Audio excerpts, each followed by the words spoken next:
All right, good evening, ladies and gentlemen. It is Friday night. In fact, it is the Friday night before the 4th of July, which is this upcoming Monday. And so tonight we have a slightly more patriotic, at least we're going to start that way, Brushfire Mind. My name is Christopher Lowry. I've got Rod and Patrick here with me. And we're going to kick it off because I like to do this for the holiday. And I'm just going to straight read you the Declaration of Independence. We're going to talk about it a little bit. We're going to talk about the history of it. We're going to talk about how it's pertinent today. And we're probably going to rabbit trail a little bit on Game of Thrones for just a minute because apparently these two chuckleheads haven't watched it yet, and they're just missing out. So, in Congress, July 4th, 1776, the unanimous declaration of the 13 United States of America. When in the course of human events it becomes necessary for one people to dissolve the political bonds which have connected them with another, and to assume among the powers of the earth the separate and equal station to which the laws of nature and of nature's God entitle them, a decent respect to the opinions of mankind requires that they should declare the causes which impel them to separation. We hold these truths to be self-evident, that all men are created equal, that they are endowed by their Creator with certain unalienable rights, that among these are life, liberty, and the pursuit of happiness, that to secure these rights, governments are instituted among men deriving their just powers from the consent of the governed, that whenever any form of government becomes destructive to these ends, it is the right of the people to alter or abolish it, and to institute new government, laying its foundations on such principles and organizing its powers in such form as to them shall seem most likely to effect their safety and happiness. Prudence, indeed, will dictate that governments long established should not be changed for light and transient causes, and according to all experience hath shown that mankind are more disposed to suffer, while evils are sufferable, than to right themselves by abolishing the forms to which they are accustomed. But when a long train of abuses and usurpations, pursuing invariably the same objective, evinces and design to reduce them under absolute despotism, it is their right, it is their duty to throw off such government and to provide new guards for their future security. Such has been the patient sufferance of these colonies, and such is now the necessity which constrains them to alter their former systems of government. The history of the present King of Great Britain is a history of repeated injuries and usurpations, all having in direct object the establishment of an absolute tyranny over these states. To prove this, let facts be submitted to a candid world. He has refused his assent to laws, the most wholesome and necessary for the public good. He has forbidden his governors to pass laws of immediate and pressing importance, under less suspended in their operation till his assent should be obtained. And when so suspended, he has utterly neglected to attend to them. He has refused to pass other laws for the accommodation of large districts of people, unless those people would relinquish the right of representation in the legislature, a right inestimable to them and formidable to tyrants only. He has called together legislative bodies at places unusual, uncomfortable, and distant from the depository of their public records, for the sole purpose of fatiguing them into compliance with his measures. He has dissolved representative houses repeatedly for opposing with manly firmness his invasions on the rights of the people, of immediate and pressing importance unless suspended. He has refused for a long time, after such dissolutions, to cause others to be elected, whereby the legislative powers, incapable of annihilation, have returned to the people at large for their exercise, the state remaining in the meantime exposed to all the dangers of invasion from without and convulsions within. He has endeavored to prevent the population of these states, for that purpose obstructing the laws for naturalization of foreigners, refusing to pass others to encourage their migrations hither, and raising the conditions of new appropriations of land. He has obstructed the administration of justice by refusing his assent to laws for establishing judiciary powers. He has made judges dependent on his will alone for the tenure of their offices and the amount and payment of their salaries. He has erected a multitude of new offices, and sent hither swarms of officers to harass our people and eat out their substance. He has kept among us, in times of peace, standing armies without the consent of our legislatures. He is affected to render the military impotent of and superior to the civil power. I apologize. He is affected to render the military independent of and superior to the civil power.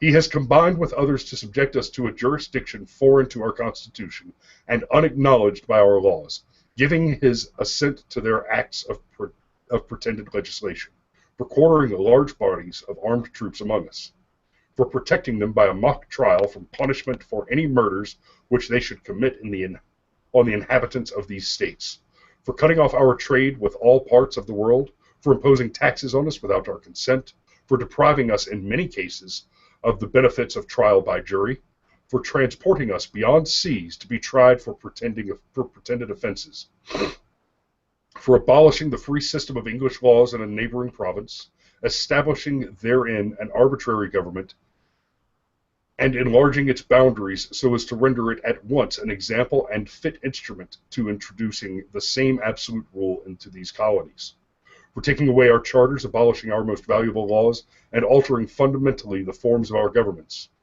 for suspending our own legislatures and declaring themselves invested with power to legislate for us in all cases whatever. He has abdicated government here, by declaring us out of his protection and waging war against us. He has plundered our seas, ravaged our coasts, burnt our towns, and destroyed the lives of our people. He is at this time transporting large armies of foreign mercenaries to complete the works of death, desolation, and tyranny, already begun, with circumstances of cruelty and perfidy scarcely paralleled in the most barbarous ages, and totally unworthy the head of a civilized nation. He has constrained our fellow citizens, taken captive on the high seas to bear arms against their country, to become the executioners of their friends and brethren, or to fall themselves by their hands. He has excited domestic insurrections amongst us, and he has endeavored to bring on the inhabitants of our frontiers the merciless Indian savages, whose known rule of warfare is an undistinguished destruction of all ages, sexes, and conditions. In every stage of these oppressions, we have petitioned for redress in the most humble terms. Our repeated petitions have been answered only by repeated injury. A prince whose character is thus marked by every act which may define a tyrant is unfit to be the ruler of a free people. Nor have we been wanting in attentions to our British brethren. We have warned them from time to time of attempts by their legislature to extend an unwarranted jurisdiction over us. We have reminded them of their circumstances of our immigration and settlement. We have appealed to their native justice and magnanimity, and we have conjured them by the ties of our common kindred to disavow these usurpations, which would inevitably interrupt our connections and correspondence. They too have been deaf to the voice of justice and of consanguinity. We must therefore acquiesce in the necessity which denounces our separation, and hold them as we hold the rest of mankind, enemies in war, in peace, friends. We therefore, the representatives of the United States of America, in General Congress assembled, appealing to the Supreme Judge of the world for the rectitude of our intentions, do, in the name and by authority of the good people of these colonies, solemnly publish and declare that these united colonies are, and of right ought to be, free and independent states, that they are absolved from all allegiance to the British Crown, and that all political connection between them and the state of Great Britain is and ought to be totally dissolved, and that as free and independent states they have full power to levy war, conclude peace, contract alliances, establish commerce, and to do all other acts and things which independent states may of right do. And, for the support of this declaration, with a firm reliance on the protection of our divine providence, we mutually pledge to each other our lives, our fortunes, and our sacred honor. So the thing that went down is old George boy was basically pulling a bunch of left-wing bullshit. Big taxes, big government, ignoring the governances and the powers of the colonies. Essentially, they were removed from their own government. They didn't have access to government. Sound familiar? So we get the Declaration, and the birth of a free nation. 13 colonies, which, according to the original documents, the original intent, the letters between the founders and the like, the original functionary of them was that they were 13 independent sovereign states, essentially 13 nations. The establishment of the federal government and the combination of the 13 states into a single nation, as it were, came later. That is also why the Constitution speaks to the limitations of government. But that's for another show. Today we're talking about Independence Day. And among the usurpations and abuses that are listed against the king in the Declaration of Independence, we find many examples of problems that we face and complain about today with our current government. So I'm going to take a moment and ask for you guys to respond with your thoughts on this.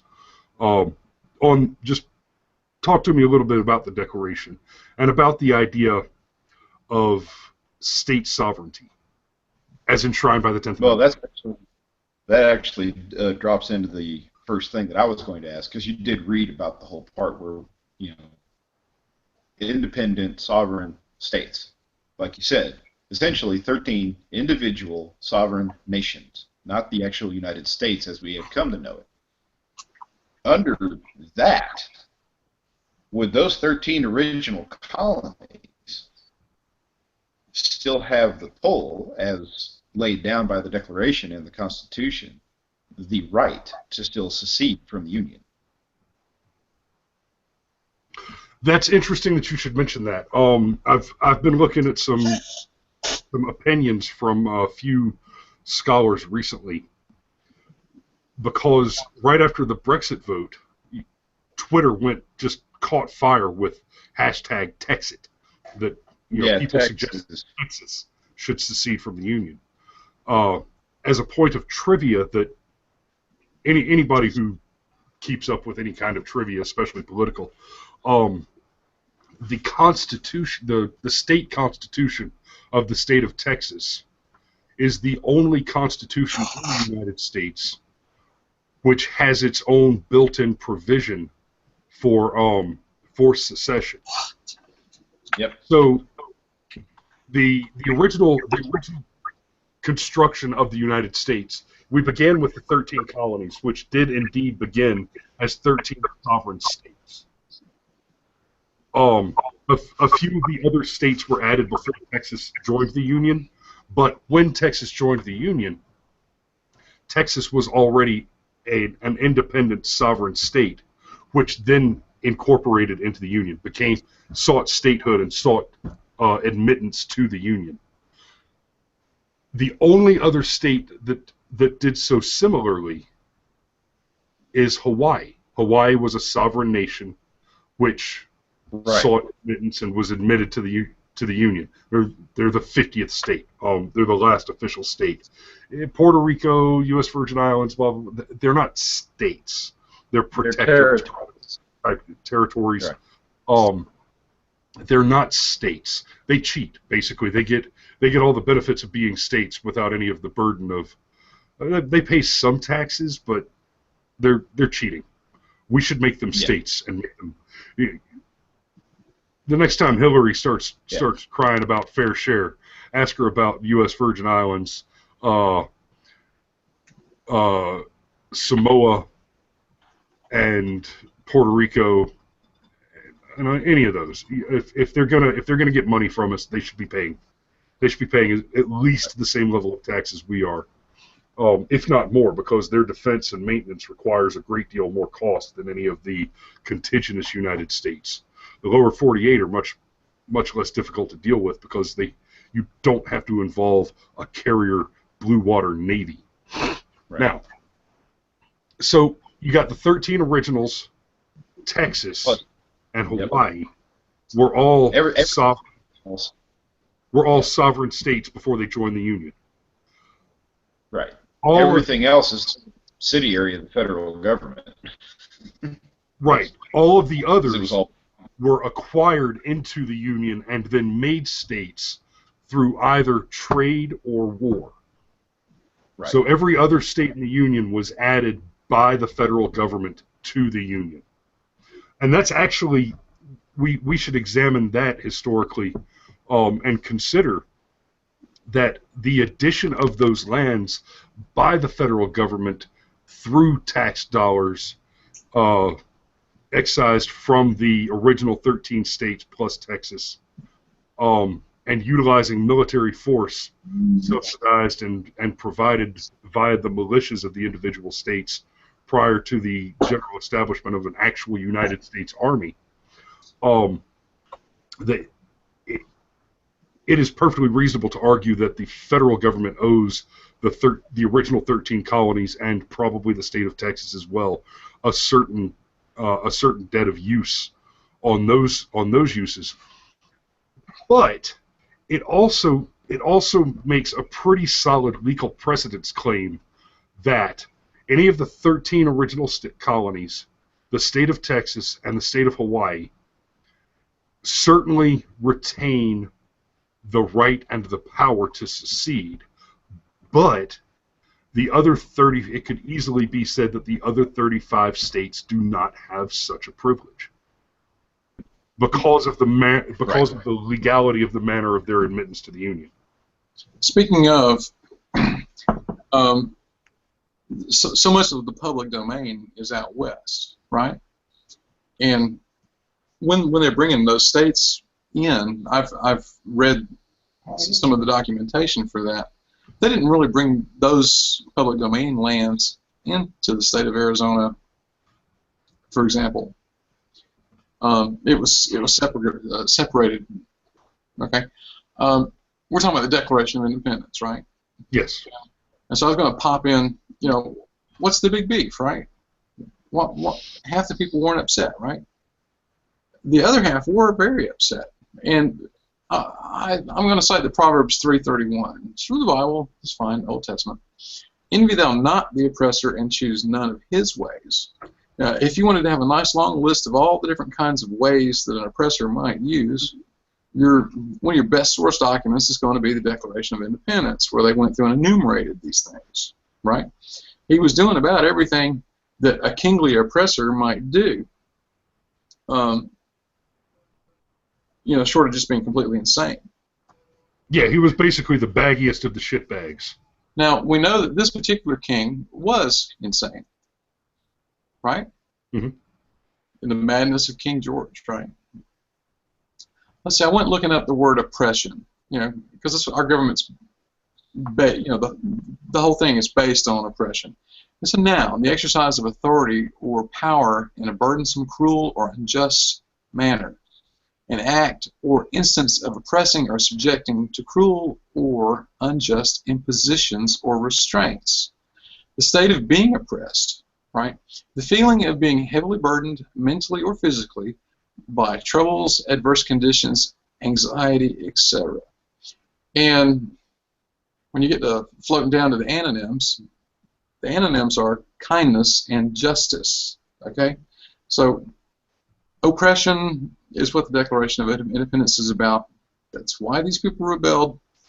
They were not happy, and they had reasons for it, right? So they rebelled. And they said that any time that such things occurred, that people should rebel against it, right? It is their duty to rebel against it. Their duty to rebel. Now, I find that slavery is oppression. So maybe they're a little mixed up back in the day. But that's for another discussion. But I just wanted to lay the foundation of the argument, and the foundation of the argument is that it was so unjust and so unkind, right? And it was so unfair, and these people could not live their lives. They had no reasonable security. They were being forced to quarter troops at their expense. It's like being occupied by the U.S. Army and you live in Iraq, right? I mean, we won the war, we're heroes, and then we start kicking doors down. Yeah, and you know, your public high school history courses, they'll use language like the colonists were forced to quarter troops, and they don't really. That's what they state that the colonists were forced to quarter troops. Funny thing about Americans, they don't speak English really well. As a country, our understanding of our own primary language, our native tongue, our sacred communication is grossly inadequate. So when you tell a 15, 16-year-old kid that there was a bunch of bad shit going on back in, I guess you don't say bad shit, there's a bunch of bad stuff going on back in the original colonies, and it was stuff like high taxes, and they had to quarter troops. Well, when you say that to a 15, 16-year-old kid, you have not adequately conveyed citizens were forced at gunpoint under pain of death to, at their own expense, which is that they were required to feed and clothe these soldiers out of their own pockets in order to keep these soldiers under pain of death in a bed in their own home. They were sent a violent, dangerous roommate to essentially make them prisoners in their own homes, and to make them the financiers of their imprisonment. Yeah, I think that describes it pretty well. That's what was wrong. Now, who today would like that? It's what Christians did. People are going to look at you like, because again, like Chris said, nobody gets it anymore. Nobody understands the language.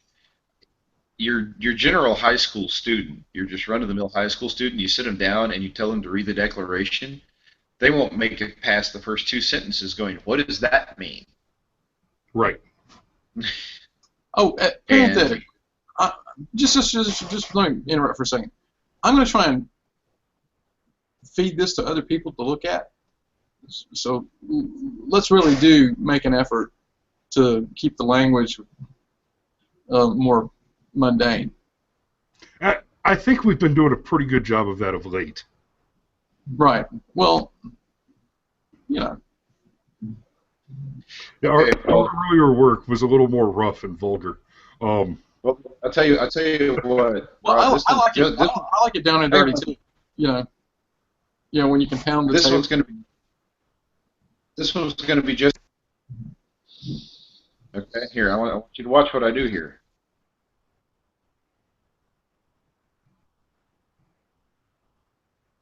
There.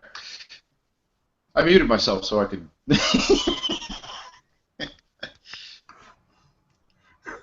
So it was only your children that could hear that, not the rest of the world.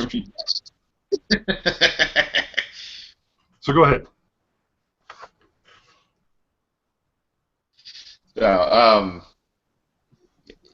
We've reached a point in our history, I think, that a reset button, I think, is almost required. Because you do have a lack of understanding. You do have the ignorance is almost taught as opposed to the knowledge now. You do have everybody out there being taught in what can be considered a very liberal way, where our U.S. history is just not as, what's a good word, as valued as it was when we were coming through school. And because it's not, we've reached that incomprehension, was what Chris was saying, where we don't understand our own language. We don't understand how these things matter. So, in order to understand, you have to teach.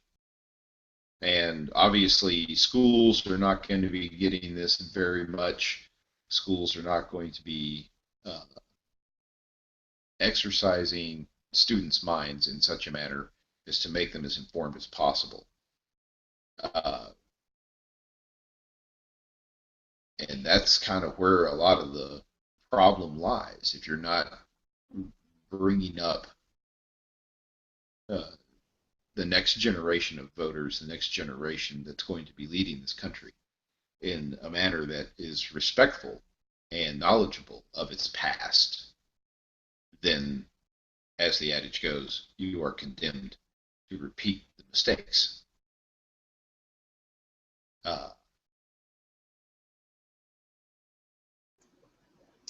I was just noting just a second ago that we were talking about people not understanding the old language.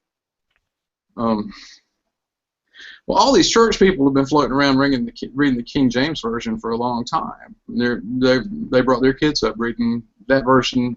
In the past, 20 years, there have been new versions that have come out that are more modern. Yeah, more the modern. New standard in the and all these like new modern versions and stuff like that. It's kind of bizarre because you now, like you say, you're getting an even more watered down version than what people have been traditionally given. Well, or they've gone back to the original words and they've been more careful about translating some of them in some of those versions. But like when it says, consider the lily, neither toils nor spins. Well, what does that mean? Well, a spin was a state of mental confusion. But, that's getting kind of far away from the Declaration of Independence. It's got some words in there that are some doorbusters, Mm-hmm. But it doesn't have that many doorbusters in there. You understand what I'm saying? I mean, I would expect a kid that's 12 years old to be able to read this thing. Read it, sure, but are they really going to understand the language? I would like to believe that I can expect a child of 12 to read a simple document like the Declaration, and at least have a grasp on the concepts. Yeah, well, I mean, a 12-year-old's not going to have too much of a grasp of the totality of the word despotism. Right? They should certainly have a grasp of the simple definition of the word. Right, but I mean, they're not going to have 7 examples from history before that point in time. Right, they're not going to have real life experience living in a country, spending time in a country where that sort of a government is in place, or the directed specific study of the culture of a country like that. But they should, by 12, despotism is not exactly it's not a complex and obscure word. Well, how hard is it? Look, it's available in text. I pulled it up in text form. If I want to look up the term mercenaries, I highlight the term mercenaries, I right-click on it, and it says search Google for mercenaries. Okay? I mean... I don't think you even have to highlight it. I think you just right-click on it. Yep, smart lookup. Okay, well, I usually just highlight the word. But I usually highlight it. Okay, but I want to get back. I want to get back to the Declaration itself, and I'd like to discuss briefly the Declaration, point by point. I do not hold out that we will be able to maintain the level of brevity that I would prefer for this conversation. I suspect that it may, in fact, be that we just need to do an additional show with more of the boys to really tackle it. But I want to take a little bit of time to deal with the meanings throughout the document. So I will briefly recite portions, and then we'll discuss the meaning. Before I do that, I'm sorry, Patrick. What'd you say? No, no, that's okay. Sorry to try and interrupt you there. I agree with you on that. I think at the very least we would need John here because John's got a really good way of explaining Absolutely. that stuff. Well, And and he's a graduate of the Sorbonne. So, well, there you go. All fancy crap. you know, my, my buddy Tommy likes to get in Facebook wars with my buddies Rod and John, and my buddy Tommy. I love him to death, I do. But he tends to write back and forth with Rod and John like they're just a couple of dummies.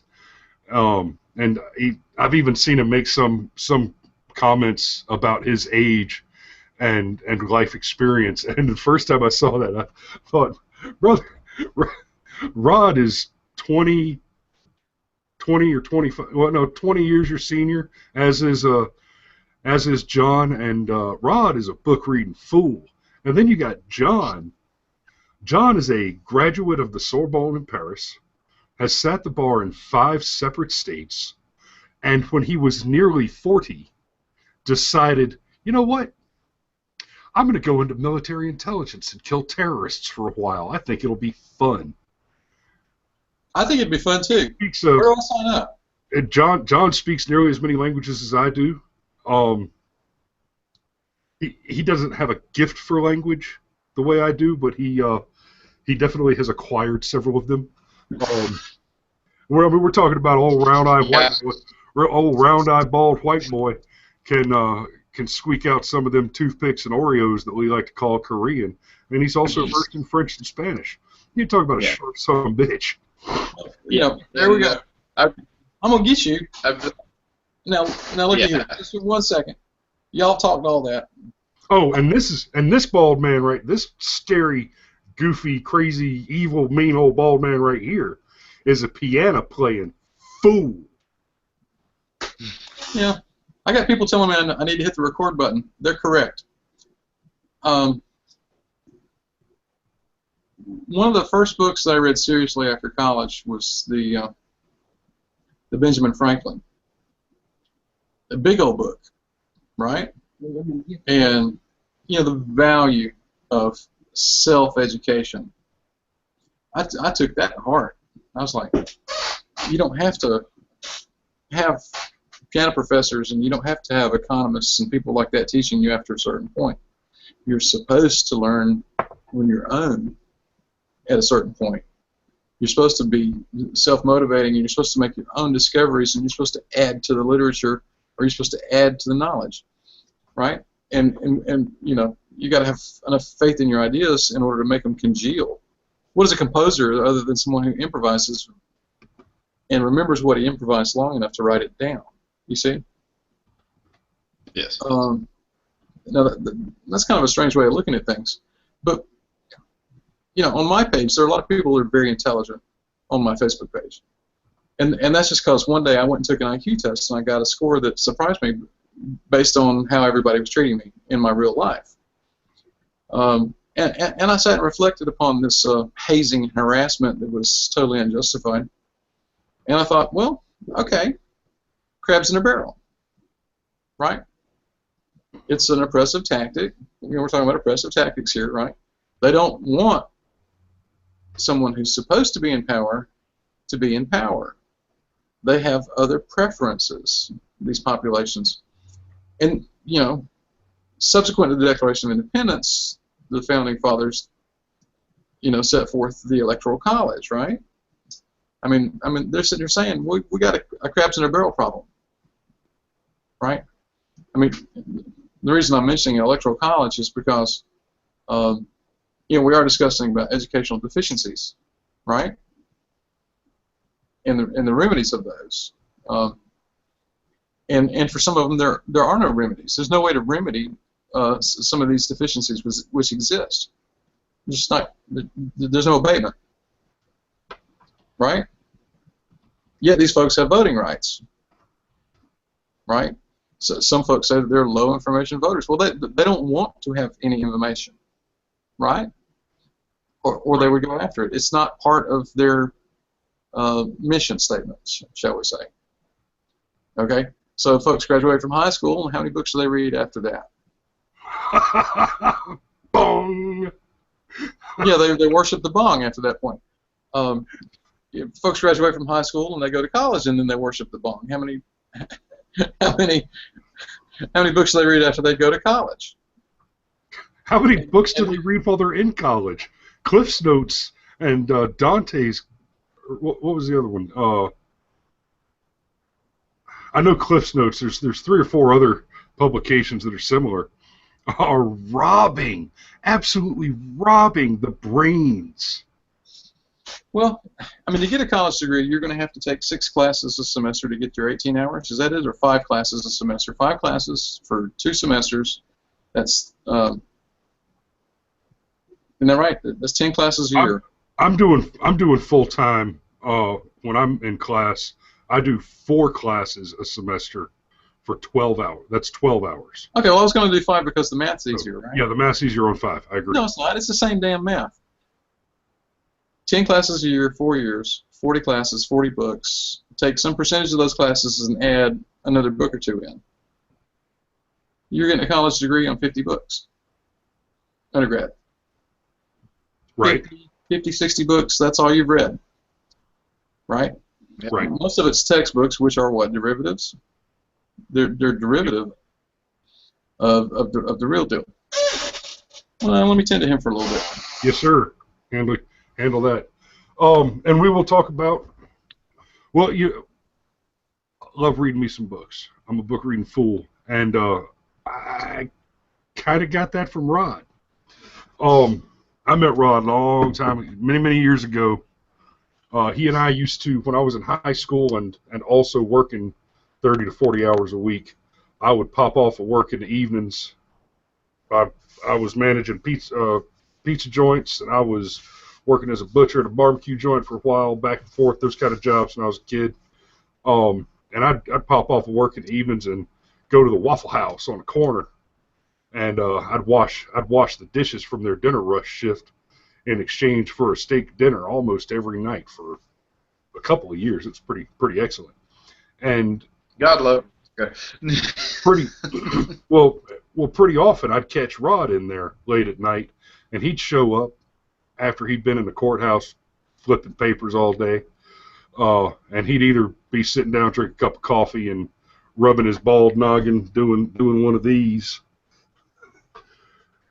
reading a book, or shuffling some paperwork trying to get somebody's house in order for him. And Rod used to just throw damn books at me. I mean, one time he threw some books at me called Pendars, and unless you're going to go into the real estate business making money practicing law of some kind, these are not fun reads, but they're good.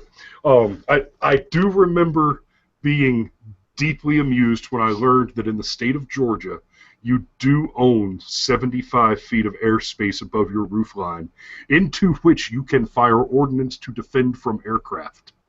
That is specifically detailed under Georgia state law. Within 75 feet of the top of your roof, you can use ordnance to defend your home from aircraft, because that is your space. You know, I read those little books and stuff like that, you know, over and over and over again, because I was examining titles and I had to know everything was in there. Yeah. I remember I'll just give you one anecdote. I was at Chicago Title, and we were doing a lot of cell phone towers. 400 of them were to be closed. I was there to help them close 400 cell phone towers. And some of these things were giant 1,000-foot towers. And I said, well, where are the SEC antenna certifications for these? I don't see any of those. And they're like, well, what? I was like, well, you know, towers over a certain height have to have antenna certifications. As it turned out, over that weekend, it was discovered that one of those towers was way too tall, and they had to take everything off of it and reduce the height of it. And so they had a lot more questions of me on Monday morning than they did on Thursday afternoon. On Thursday afternoon, I was just a pain in the neck. By Monday morning, they were like, where did you learn all this stuff? And I said, well, was part of the amateur radio licensing that I took when I was 16 years old. You had to know about antenna requirements and FAA. I remember distinctly running a title with you up in Cobb County for a Quick Trip gas station. Mm. You remember this one?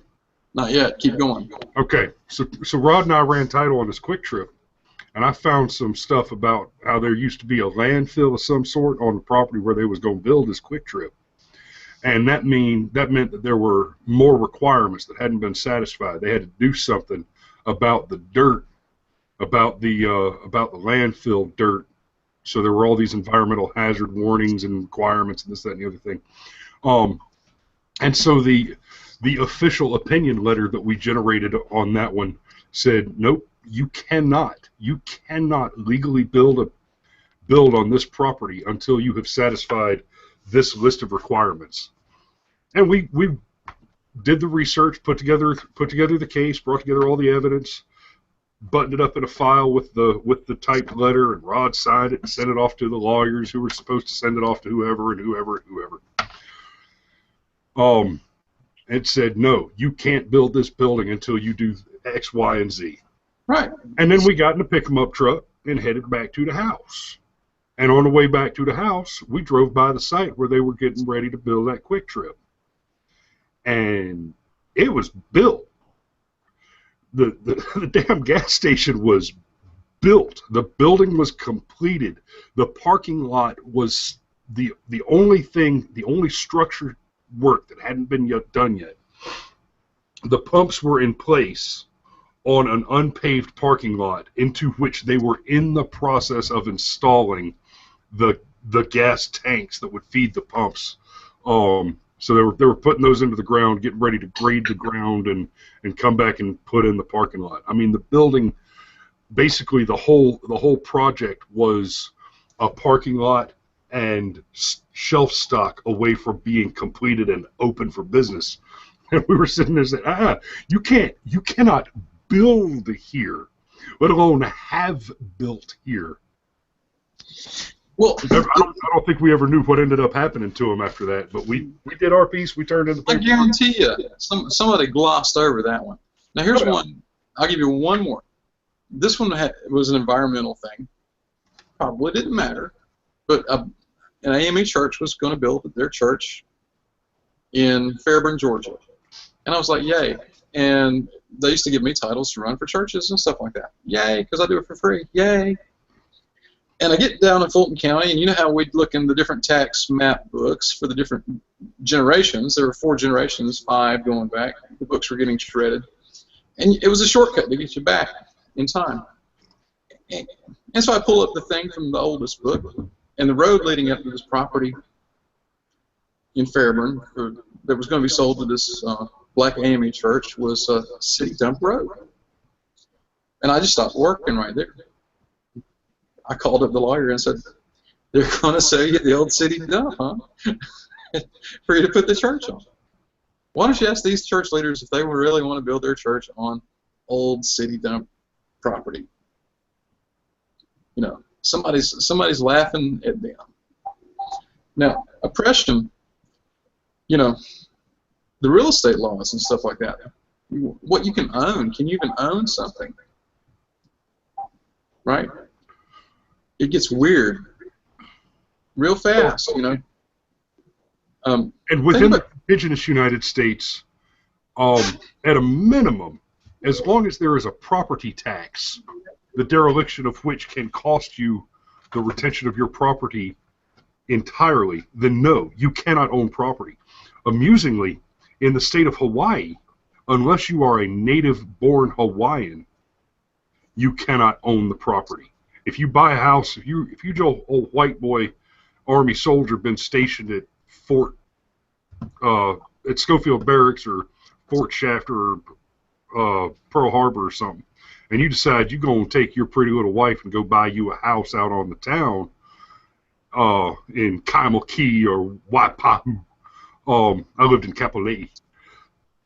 You're going to go buy you a house out on the town. Well, you can buy the house and you can own the building, but you don't own the land that the building is on. You lease that land from a native. Well, they can sell it to you. No, they can't. They're not. You're not allowed to own it. You must lease it from a native. Well, that just makes me a second-class citizen, doesn't it? Wang. It does. And the interesting thing about it, and it happened to a few of our soldiers. They bought homes, and then after they had bought the homes, you know, a year or so later, it's because it's usually 3 to 4 year tour down there.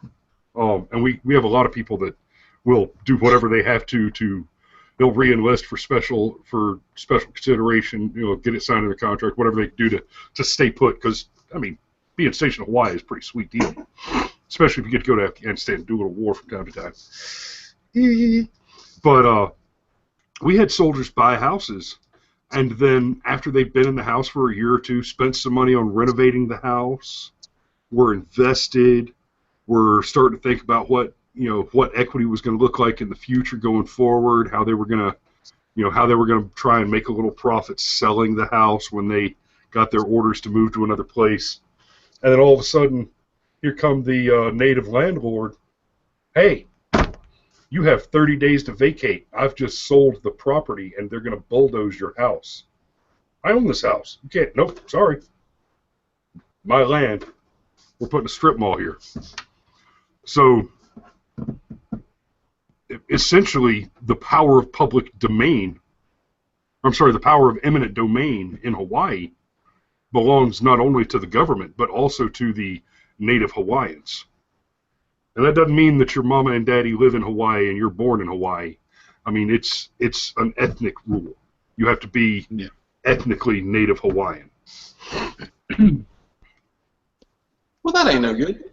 I don't like that at all. No, I don't either. Like I said, several of my battle buddies got screwed pretty bad when the landlord came and said, "Yeah, we're selling our land, so you got to get out of this house." Yes, I've been thinking about setting up hippie communes under the Condominium Act in Hawaii. We can all be hippies, and we can set it up under the Condominium Act, and that way it'll be something that the judge and them recognize. They won't have to make up crazy documents. We can just use the Condominium Act. We can all be hippies, and the common areas can be the fields. Yeah, I like the idea. I don't like the idea of doing it in Hawaii. No, of course not. Which is a pity. I mean, who can hate stealing fruit from the gas stations? I mean, every other gas station you pull into has a mango tree or a flipping passion fruit tree or something. You just roll up and grab you a piece of fruit. Do pretty good. Oh, that's way cool. Yeah. I'm gonna tell you a little no shit. There I was, a little Army story. I did the Warrior Leader course. Sorry to jump in. I got to run. I got crying babies. So Roger that, brother. You guys enjoy. I'll catch the rest of tonight. Good night. Good night.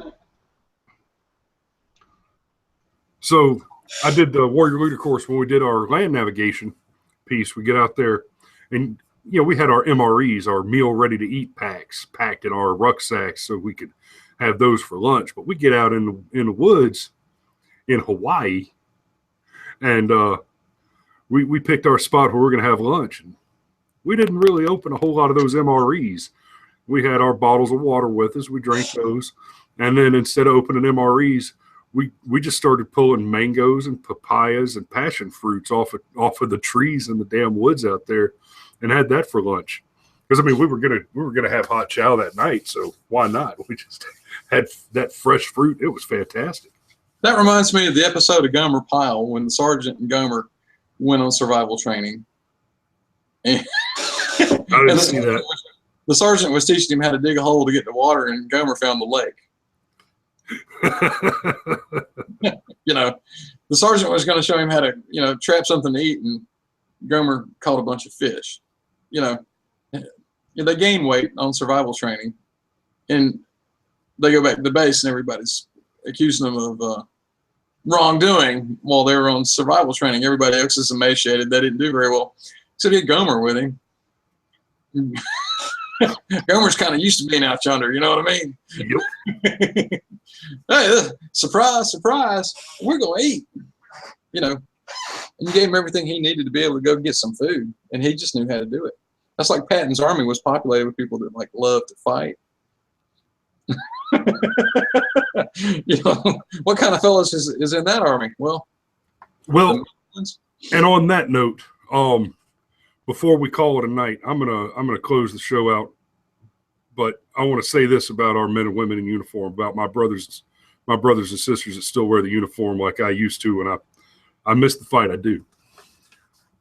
The United States military, most especially its Army and Marines, are feared across the globe. And to the average observer, to the common individual, the man who looks at the world and just knows understands what he sees at a basic level, it is generally understood that this case, that the fear that is given to the United States military is based primarily on the simple fact that we are better equipped, technologically superior, better trained soldiers.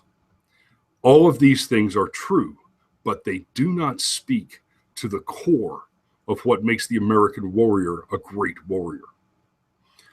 Young American soldiers, by and large, we are steeped in the culture of the warrior and in all of the rigmarole and, I suppose, tomfoolery that goes about with that. Our soldiers in combat, in the desert wars currently, they will have televisions with Xboxes in their barracks rooms. And when they are not out on patrol and getting in gunfights and seeking and hunting and eliminating our enemies, they're playing Call of Duty. They're playing video games which simulate the activity of walking out into the war zone. Games which not only simulate all of that activity, but simulate it in the same environment. So they're sitting in the real world in the desert playing a video game that's about being in the desert, hunting and fighting and killing bad guys. It is what they are steeped in. It is what we do. It is not only our profession. It is our passion. It is what we love. War is the very air that we breathe. Our soldiers enjoy the conduct of destroying evil men. The prospect of it causes them sexual excitement. And that righteous bloodlust is the thing that makes our fighting men and women the most dangerous, the deadliest, and the most feared warriors on the planet. And brothers and sisters, for that, I love you. I appreciate you. And I wish you the happiest of 4th of Julys. You'll have a great Independence Day, drink some beers, and here's your safety. It's Friday night, so that means it's time to go out and have a party, have a good time, get out on that 4-day weekend, and have you a good one. And so here's your safety brief for the weekend, soldiers. In the words of the immortal Big Sarge, my old buddy Fager, don't drive drink and don't fry bacon naked.